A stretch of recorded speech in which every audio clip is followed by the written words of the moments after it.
Assalamualaikum warahmatullahi wabarakatuh. Episode keempat cerita Abu Nawas dan Hakim yang tamak.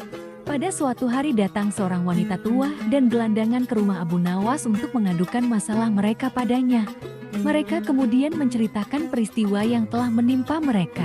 Setelah mendengar pengaduan mereka, Abu Nawas meminta mereka datang kembali nanti malam bersama teman-temannya dengan membawa cangkul, kayu, kapak, martil, dan batu. Wanita tua dan pemuda gelandangan itu merasa heran dengan pesan Abu Nawas. Namun, mereka begitu percaya kepada Abu Nawas. Mereka yakin Abu Nawas dapat memecahkan persoalan yang mereka alami. Abu Nawas selalu membela orang yang lemah. Mereka percaya karena mereka berada di pihak yang benar. Pada malam harinya, wanita tua dan pemuda gelandangan datang bersama teman-temannya. Jumlah mereka sangat banyak. Mereka datang sambil membawa benda-benda yang diminta Abu Nawas. Mereka berkumpul di depan rumah Abu Nawas menunggu perintah selanjutnya. Abu Nawas lalu menyuruh mereka untuk menghancurkan rumah Pak Hakim. Abu Nawas melarang mereka berhenti jika rumah itu belum benar-benar hancur. Semua orang keheranan mendengar perintah Abu Nawas. Namun, mereka tetap menuruti perintah itu. Orang-orang itu segera pergi menuju rumah Pak Hakim. Mereka berteriak-teriak sambil menghancurkan rumah Pak Hakim.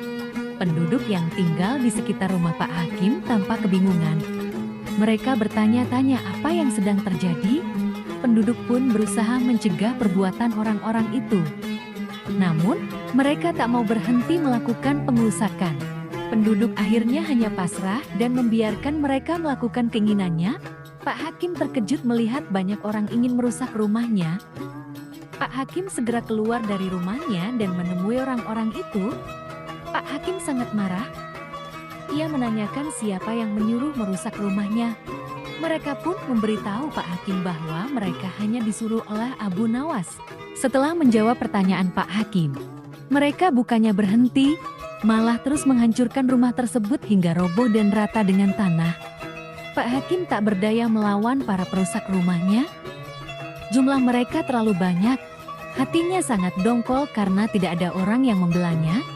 Ia pun bertekad akan melaporkan kejadian ini kepada raja. Keesokan harinya, Pak Hakim pergi ke istana untuk mengadukan kejadian semalam kepada sang raja. Ia ingin raja memutuskan perkara ini dengan bijaksana. Raja pun memerintahkan prajurit untuk memanggil Abu Nawas. Prajurit kerajaan segera menangkap dan membawa Abu Nawas ke istana. Abu Nawas memang sudah tahu akan dipanggil oleh raja. Ia sudah mempersiapkan diri jika ditanya oleh sang raja. Ia pun bersikap sangat tenang. Raja menanyakan apakah Abu Nawas yang menyuruh orang-orang untuk merusak rumah Pak Hakim.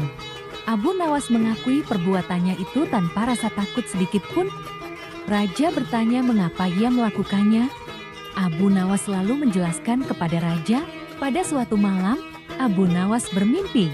Di dalam mimpi itu, Pak Hakim menyuruh Abu Nawas untuk menghancurkan rumahnya. Pak Hakim menginginkan rumah yang lebih besar dan lebih indah.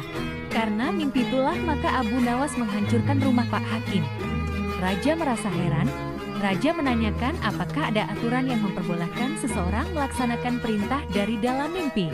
Dengan tenang, Abu Nawas menjawab bahwa ia menjalankan aturan yang dibuat oleh Pak Hakim sendiri. Wajah Pak Hakim seketika menjadi pucat mendengar jawaban Abu Nawas. Ia teringat akan perbuatannya kepada seorang pemuda belum lama ini. Raja menanyakan apakah benar Pak Hakim telah membuat aturan seperti itu. Pak Hakim tidak menjawab. Tubuhnya gemetaran karena rasa takut. Ia sadar telah melakukan kesalahan. Raja pun bingung dengan sikap Hakim tersebut. Raja meminta Abu Nawas untuk menjelaskan kejadian yang sebenarnya. Abu Nawas lalu menceritakan kejadian yang sebenarnya. Pada suatu malam, seorang pemuda kaya bermimpi kawin dengan anak Pak Hakim. Di dalam mimpi ia membayar mas kawin agak banyak. Pak Hakim mendengar kabar mimpi itu, ia segera mendatangi si pemuda dan meminta mas kawin anaknya. Tentu saja pemuda itu tak mau membayar mas kawin hanya karena mimpi. Namun, Pak Hakim merampas semua harta milik pemuda itu. Pemuda itu menjadi seorang gelandangan dan akhirnya ditolong oleh seorang wanita tua. Raja sangat terkejut mendengar cerita Abu Nawas. Ia memerintahkan Abu Nawas untuk memanggil si pemuda.